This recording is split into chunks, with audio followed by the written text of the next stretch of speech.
Honorer est décrit comme le fait d'accorder du respect, de la considération à quelqu'un, à quelque chose, en raison de sa valeur, de sa dignité ou de ses mérites. Vous voyez, il y a beaucoup de gens qui prient beaucoup, mais qui ne comprennent pas la valeur de l'honneur. Mais beaucoup de gens ont peu de résultats parce qu'ils ne savent pas ce qu'on appelle l'honneur à Dieu. Alors, un texte de référence pour nous expliquer cela se trouve dans Malachie chapitre 1, le verset 6 au verset 14. Le Seigneur est en train de parler ici, c'est Dieu lui-même qui parle. Malachie, c'est le même livre où on parle de la dîme, mais le Seigneur commence dans le livre de Malachie en parlant de ce qu'on appelle l'honneur. Avant toutes les autres choses qui font plaisir à Dieu, que ce soit la prière, que ce soit le louange, tout ce que tu veux faire, tout ce que tu peux faire, le Seigneur est en train de poser une question. Vous savez, quand Dieu pose une question, ne te précipite pas de répondre. Ça veut dire que tu dois d'abord réfléchir avant de donner une réponse. Il pose la question, il dit, un fils honore son père et un serviteur son maître. Et il dit, si je suis père, où est l'honneur qui m'est dû? Comme pour dire que vous faites beaucoup de choses, mais il y a une chose que vous oubliez, c'est d'abord l'honneur qui m'est dû. Et il continue, il dit,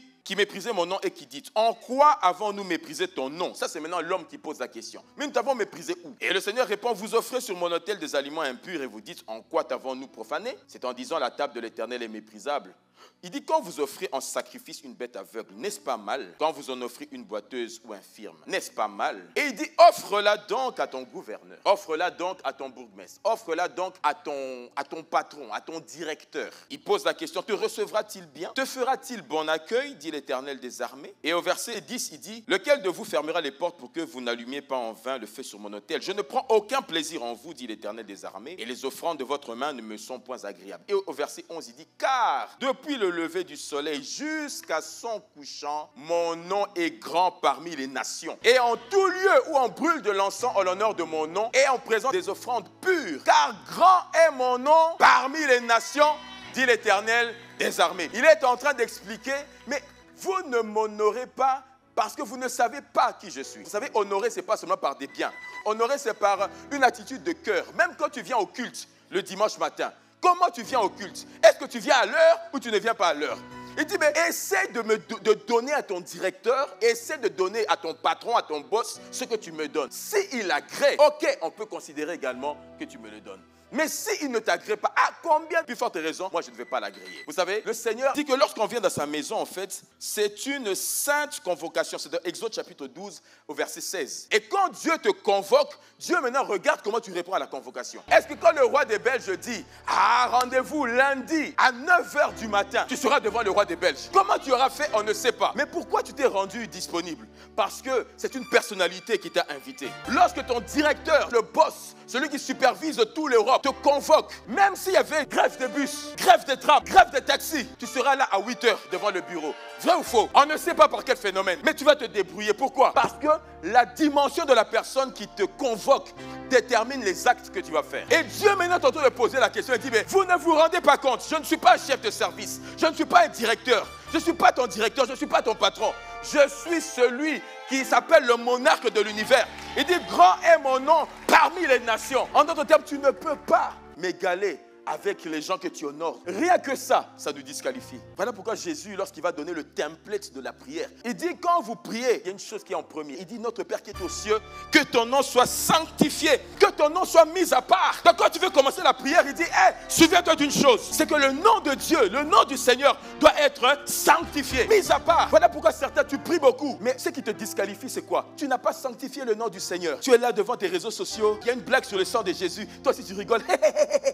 Il y a une blague sur le Saint-Esprit. Qui va t'exaucer? Dans Jean chapitre 9, au verset 31, la Bible dit, nous savons que Dieu n'exauce point les pécheurs. Mais si quelqu'un l'honore et fait sa volonté, c'est celui-là qui l'exauce. Regardez dans quel ordre la Bible le dit. Il dit, si quelqu'un l'honore et fait sa volonté. Ça veut dire que la volonté de Dieu là, ça vient même après l'honneur. Vous savez, l'attitude de cœur, ça parle. Qu'est-ce que tu mets en premier? Est-ce que tu mets tes rendez-vous? Est-ce que tu mets tes choses? Ou alors tu mets Dieu en premier? Premier commandement, tu aimeras ton Dieu, l'Éternel ton Dieu, de tout ton cœur, de toute ton âme, de toute ta pensée.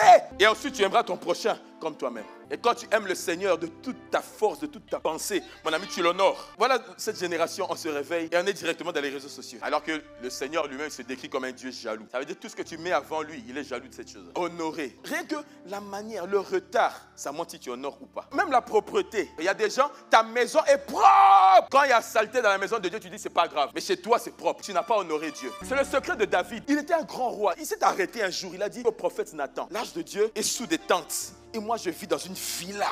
Il dit non, c'est pas normal. Il dit, je dois bâtir une maison pour Dieu. Dès qu'il a dit ça, Dieu a parlé au prophète Nathan. Il a dit, va parler à David. Dis-lui, ça fait longtemps que j'habite sous des tentes. Qui lui a dit que j'ai besoin d'une maison? Et puis directement Dieu dit, mais dis-lui que désormais, il n'y aura jamais un roi sur le trône qui ne vienne pas de sa maison. Donc Dieu dit, David, je ne t'ai rien demandé, mais tu as eu une pensée, c'est de me mettre dans le confort, c'est de me donner la première place. Il dit, à cause de ça, je bénirai tes descendants. À cause de ça, tes descendants, il y aura toujours quelqu'un sur le trône. Voilà pourquoi quand vous lisez la Bible, tu vas voir plusieurs fois, il y a des rois dans la Bible qui déconnaient, désolé du terme. Et puis Dieu veut frapper, il dit, à cause de David, ton père, je ne te touche pas. Quand tu honores Dieu, la bénédiction peut suivre tes enfants. 1 Samuel chapitre 2, verset 30. Il dit, car j'honorerai celui qui m'honore. Dieu dit, je vais te donner la première place dans ma to-do list. Quand tu me donneras la première place dans ta to-do list. David conduisait une nation, mais il avait le temps pour Dieu. Daniel, élevé à Babylone, mais il avait le temps de faire 3 prières dans la journée. Tout ce que tu mets devant Dieu, c'est ton Dieu.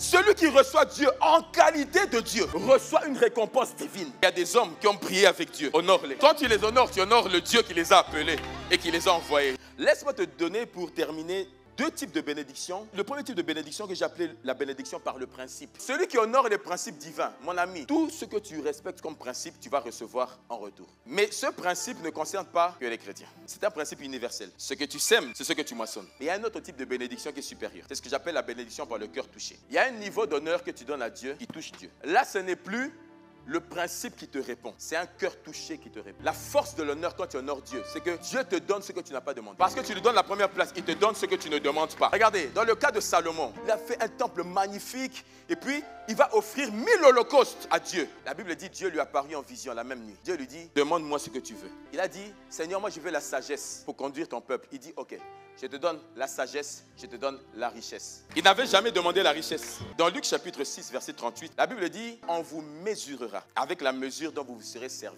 Ça veut dire qu'à chaque fois que tu viens devant Dieu, Dieu te mesure. Et il dit, je vais utiliser la même mesure avec toi que celle que tu as utilisée envers moi. C'est ce que nous faisons au quotidien envers certaines personnes qui vont nous accuser au jour du jugement. Dis, Seigneur, accorde-moi la grâce de t'honorer, de te donner la première place dans tout ce que je fais, dans tout ce que je suis, parce que tu es un Dieu jaloux. Je vais te donner toute la première place. T'honorer, c'est le désir de mon cœur.